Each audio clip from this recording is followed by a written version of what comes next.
So today I'm going to talk about how to do a Montessori or Waldorf style in your home on a budget. Now, as I've explained in previous videos, Montessori and Waldorf are different. People love to group them together, but the reason I'm grouping them together in this video is because they can both be very expensive and they both involve a lot of like expensive materials or toys that tend to be wooden to honor the environment.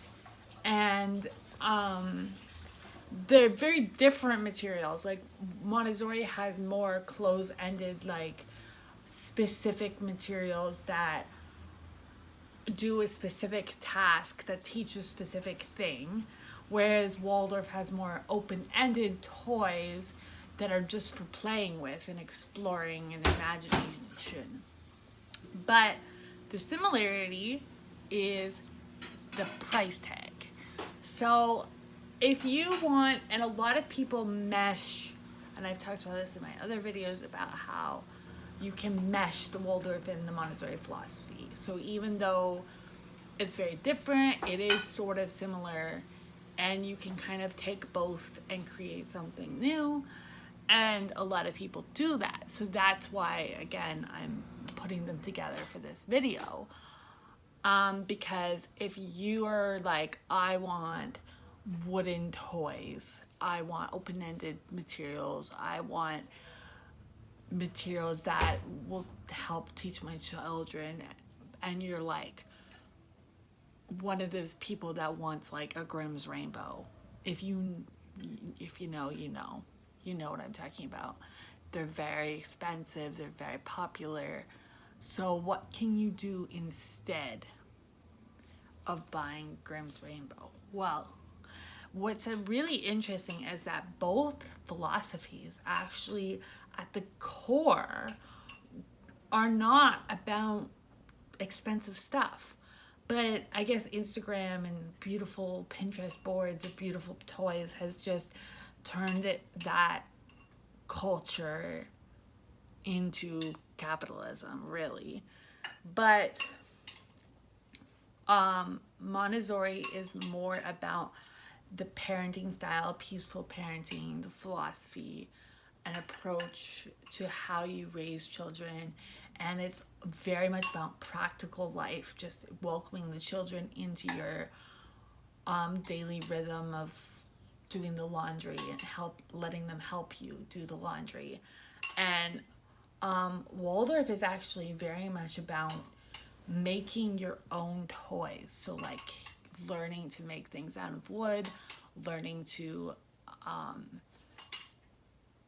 sew or crochet, and there's all sorts of, like, if you go on Pinterest, there's all sorts of, if you feel like you're a crafty person, there's all sorts of stuff out there to do your own craft. So it's really interesting that these two philosophies have become like so capitalistic, because that's not what they're about. So that was my preamble, but I said some of my ideas in that preamble. So number one is do it yourself if you can.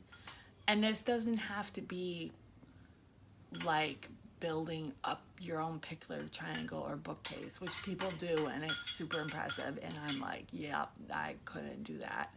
But this can be really simple, like making a posting activity, which is so easy. You just get like an old hot chocolate can and paint it and cut a hole in the top and provide like pom-poms or wooden blocks or whatever fits in the hole, straws, popsicle sticks, and let your children post.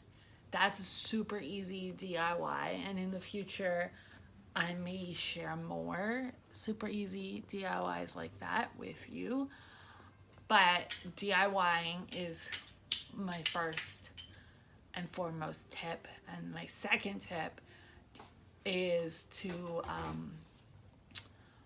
bring children into your practical life. So like let them help you with the laundry and the sweeping and the cooking. That will take up a lot of time and doesn't involve any materials. And my third tip is to go to thrift stores and yard sales and things like that, garage sales, any kind of secondhand thing. You can look on Facebook Marketplace, or I don't know, there's all sorts of websites, Kijiji, yeah, different things, you know. I'm sure you know what's out there. So those are my top 3 suggestions for how to live this Instagram life without the money. Thank you.